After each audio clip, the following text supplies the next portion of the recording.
Di antara putra-putra Kiai Saleh, pengasuh pesantren Sabilul Muttaqin dan sesepuh di daerah kami, Gus Ja'farlah yang paling menarik perhatian masyarakat. Mungkin Gus Ja'far tidak sealim dan sepandai saudara-saudaranya, tapi dia mempunyai keistimewaan yang membuat namanya tenar hingga keluar daerah. Malah konon beberapa pejabat tinggi dari pusat memerlukan sowan khusus ke rumahnya setelah mengunjungi Kiai Saleh. Kata Kang Solikin yang dekat dengan keluarga dalem, bahkan Kiai Saleh sendiri segan dengan anaknya yang satu itu. Kata Kiai, Gus Ja'far itu lebih tua dari beliau sendiri. Cerita Kang Solikin suatu hari kepada kawan-kawannya yang sedang membicarakan putra bungsu Kiai Saleh itu. Saya sendiri tak paham apa maksudnya kok anaknya lebih tua dari beliau itu. Tapi Gus Ja'far memang luar biasa, kata Mas Bambang, pegawai Pemda yang sering mengikuti pengajian subuh Kiai Saleh. Matanya itu loh, sekilas saja beliau melihat kening orang, kok langsung bisa melihat rahasianya yang tersembunyi. Kalian ingat enggak Sumini yang anak penjual rujak di terminal lama yang dijuluki perawan tua itu? Sebelum dilamar orang Sabrang kan ketemu Gus Ja'far. Waktu itu Gus Ja'far bilang, "Sum, kulihat kok keningmu kok bersinar, sudah ada yang ngelamar ya?"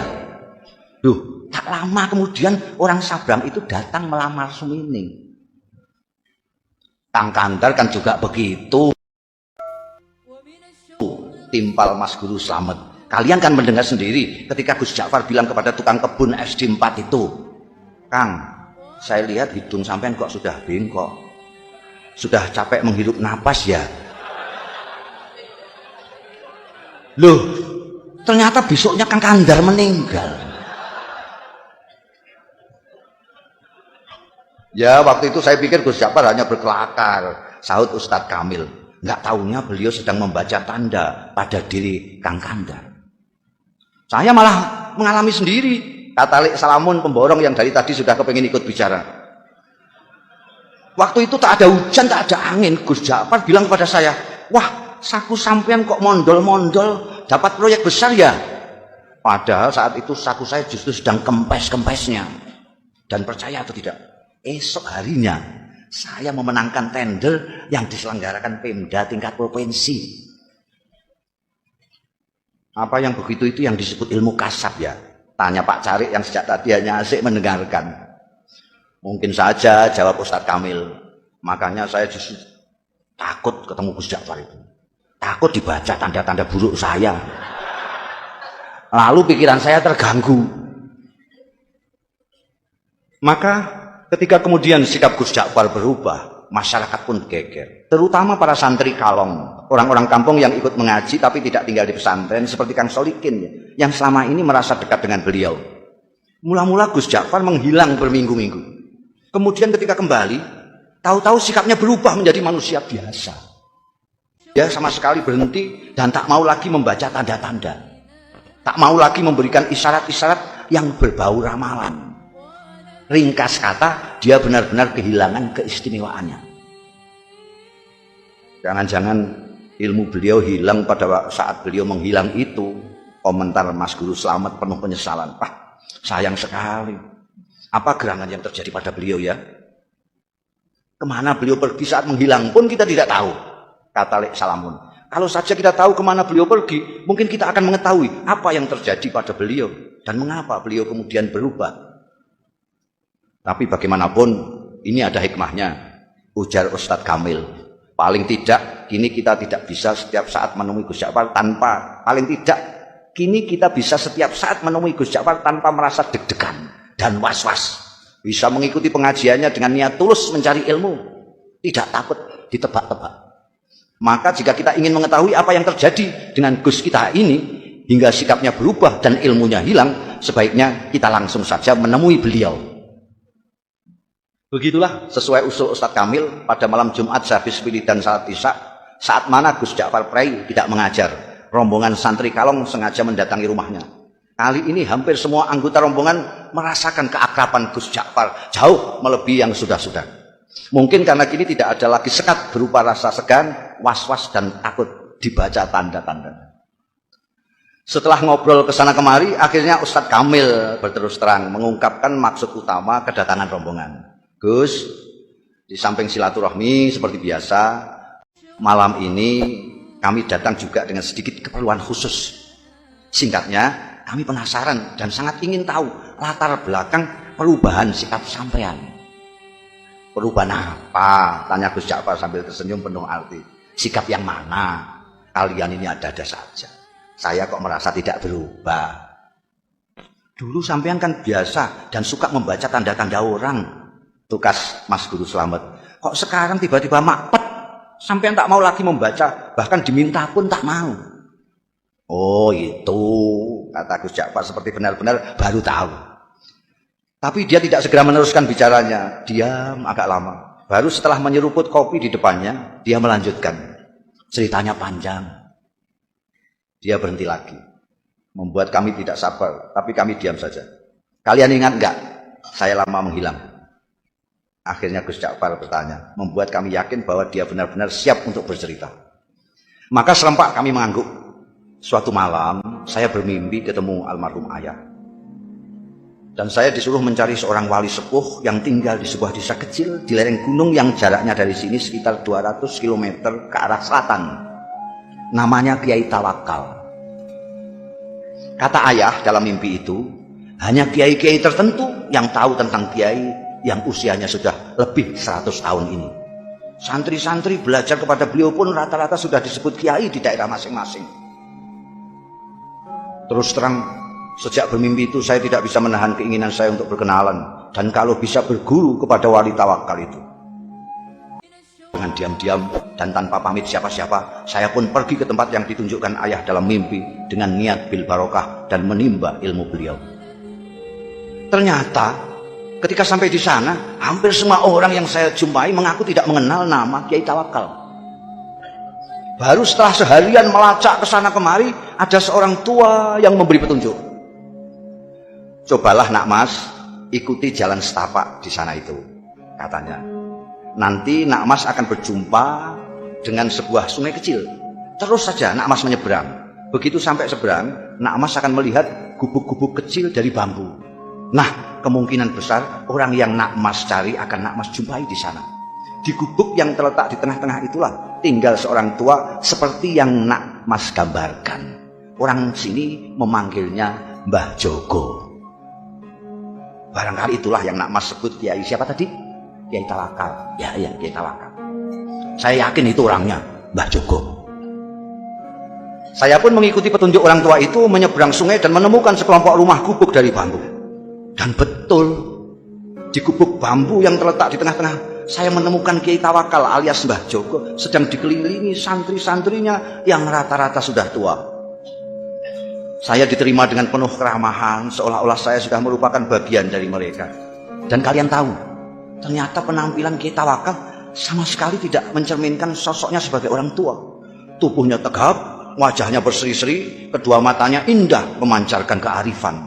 Bicaranya jelas dan teratur. Hampir semua kalimat yang meluncur dari mulutnya bermuatan kata-kata hikmah. Tiba-tiba Gus Ja'far berhenti, menarik napas panjang, baru kemudian melanjutkan. Hanya ada satu hal yang membuat saya terkejut dan terganggu. Saya melihat di kening beliau yang lapang ada tanda yang jelas sekali, seolah-olah saya membaca tulisan dengan huruf yang cukup besar dan berbunyi ahli neraka. Astagfirullah. Belum pernah selama ini saya melihat tanda yang begitu gamblang. Saya ingin tidak mempercayai apa yang saya lihat. Pasti saya keliru. Masa seorang yang dikenal wali, berilmu tinggi dan disegani banyak kiai yang lain disurat sebagai ahli neraka? Tak mungkin. Saya mencoba meyakinkan diri saya bahwa itu hanyalah ilusi, tapi tak bisa. Tanda itu terus melekat di kening beliau. Bahkan belakangan saya melihat tanda itu semakin jelas ketika beliau habis berwudu. Gila. Akhirnya niat saya untuk menimba ilmu kepada beliau, meskipun secara lisan memang saya sampaikan demikian, dalam hati sudah berubah menjadi keinginan untuk menyelidiki dan memecahkan keganjilan ini. Beberapa hari saya amati perilaku Kiai Tawakal. Saya tidak melihat sama sekali hal-hal yang mencurigakan. Kegiatan rutinnya sehari-hari tidak begitu berbeda dengan kebanyakan kiai yang lain. Mengimami salat jamaah, melakukan salat sunnah seperti duha, tahajud, witir dan sebagainya, mengajar kitab-kitab, umumnya kitab-kitab besar, mujahadah, zikir malam, menemui tamu dan semacamnya.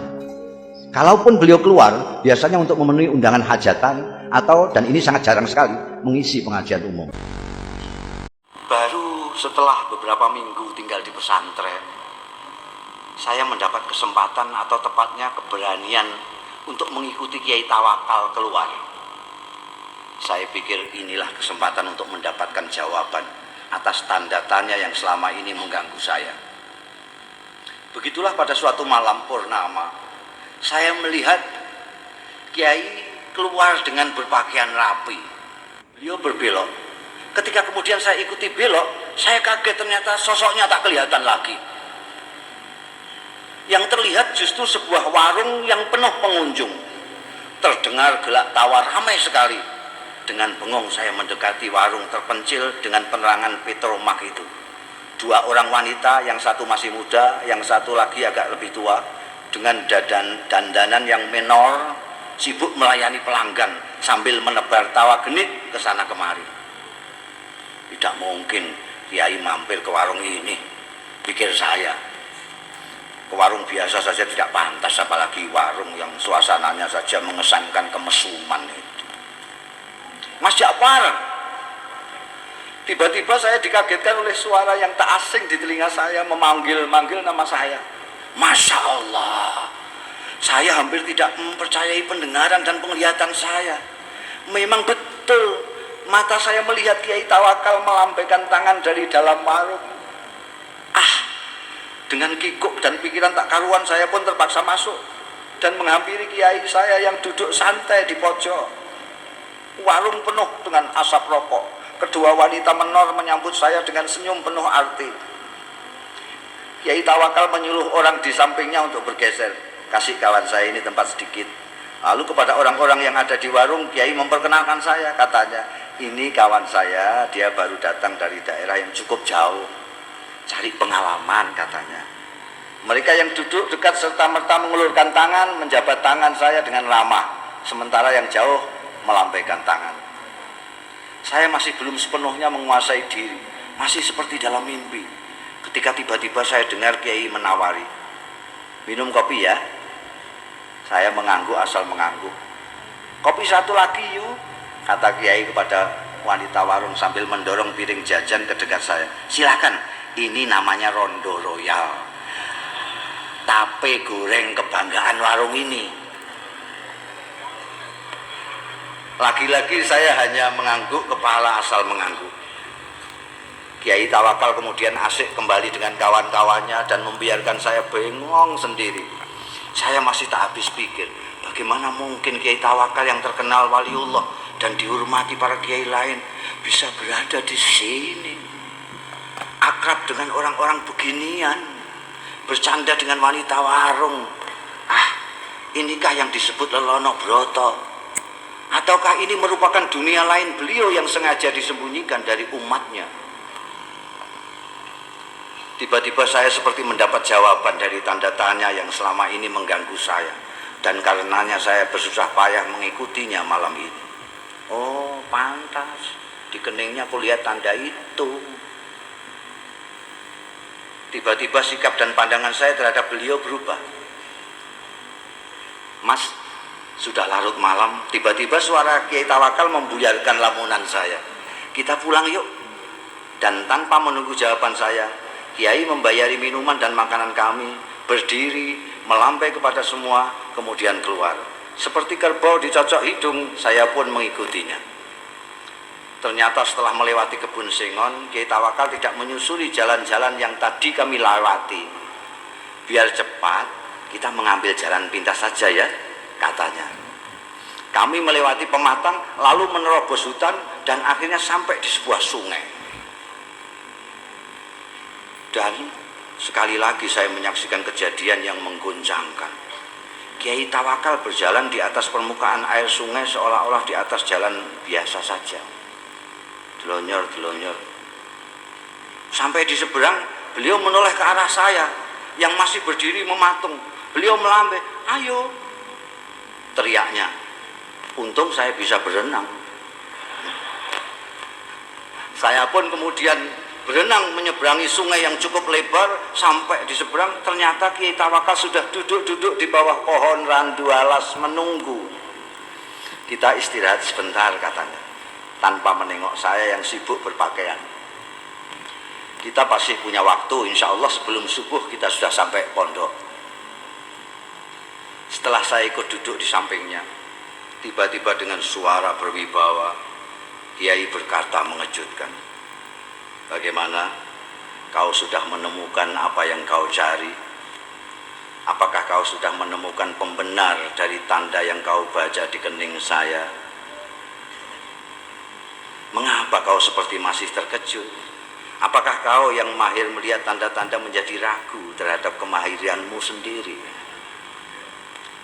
Dingin air sungai rasanya semakin menusuk mendengar rentetan pertanyaan beliau yang menelanjangi itu. Saya tidak bisa berkata apa-apa. Beliau yang kemudian terus berbicara, "Anak muda, kau tidak perlu mencemaskan saya hanya karena kau melihat tanda ahli neraka di kening saya. Kau pun tidak perlu bersusah payah mencari bukti yang menunjukkan bahwa aku memang pantas masuk neraka. Karena pertama, apa yang kau lihat belum tentu merupakan hasil dari pandangan kalbumu yang bening. Kedua, kau tak akan tahu sebagaimana neraka, surga, aku adalah milik Allah. Maka terserah kehendaknya, apakah ia mau memasukkan diriku ke surga atau ke neraka. Untuk memasukkan hambanya ke surga atau neraka, sebenarnya lah ia tidak memerlukan alasan. Sebagai kiai, apakah kau berani menjamin amalmu pasti mengantarkanmu ke surga kelak? Atau kau berani mengatakan bahwa orang-orang di warung yang tadi kau pandang sebelah mata itu pasti masuk neraka? Kita berbuat baik karena kita ingin dipandang baik olehnya. Kita ingin berdekat-dekat dengannya, tapi kita tidak berhak menuntut balasan kebaikan kita darinya. Mengapa? Karena kebaikan kita pun berasal darinya. Bukan begitu? Bukan begitu. Aku hanya bisa menuntut. Sementara Kiai Tawakal terus berbicara sambil menepuk-nepuk punggung saya. Kau harus lebih berhati-hati bila mendapat cobaan Allah berupa anugerah. Cobaan yang berupa anugerah tidak kalah gawatnya dibanding cobaan yang berupa penderitaan. Seperti mereka yang di warung tadi, kebanyakan mereka orang susah. Orang susah sulit kau bayangkan bersikap takabur atau ujub, atau sikap-sikap lain yang cenderung membesarkan diri sendiri. Berbeda dengan mereka yang mempunyai kemampuan dan kelebihan, godaan untuk takabur, sombong dan sebagainya itu datang setiap saat. Apalagi bila kemampuan dan kelebihan itu diakui oleh banyak pihak. Malam itu saya benar-benar merasa mendapatkan pemahaman dan pandangan baru dari apa yang selama ini sudah saya ketahui. "Ayo kita pulang." Tiba-tiba Kiai bangkit. "Sebentar lagi subuh, setelah sembahyang subuh nanti kau boleh pulang." Saya tidak merasa diusir. Nyatanya memang saya sudah mendapat banyak dari Kiai luar biasa ini. Ketika saya ikut bangkit, saya celinguan. Kiai Tawakal sudah tak tampak lagi. Dengan bingung saya terus berjalan. Kudengar azan subuh berkumandang dari sebuah surau, tapi bukan surau bambu kami. Seperti orang linglung, saya datangi surau itu dengan harapan bisa ketemu dan berjamaah salat subuh dengan Kiai Tawakal. Tapi jangankan Kiai Tawakal, orang yang mirip beliau pun tak ada. Tak seorang pun dari mereka yang berada di surau itu yang saya kenal. Baru setelah sembahyang, seseorang menghampiri saya. "Apakah sampean Ja'far?" tanyanya. Ketika saya mengiyakan, orang itu pun menyerahkan sebuah bungkusan besar yang ternyata berisi barang-barang milik saya sendiri. "Ini titipan Mbah Jogo, katanya milik sampean." "Beliau di mana?" tanya saya buru-buru. Mana saya tahu, jawab Mbah Joko datang dan pergi semaunya. Tak ada seorang pun yang tahu dari mana beliau datang dan kemana beliau pergi. Begitulah ceritanya. Dan Kiai Tawakal alias Mbah Joko yang telah berhasil mengubah sikap saya itu tetap merupakan misteri. Gus Ja'far sudah mengakhiri ceritanya, tapi kami yang dari tadi suntuk mendengarkan masih diam tercenung sampai Gus Ja'far kembali menawarkan sungguhannya. Monggo, monggo, didahar. Wassalamualaikum warahmatullahi wabarakatuh.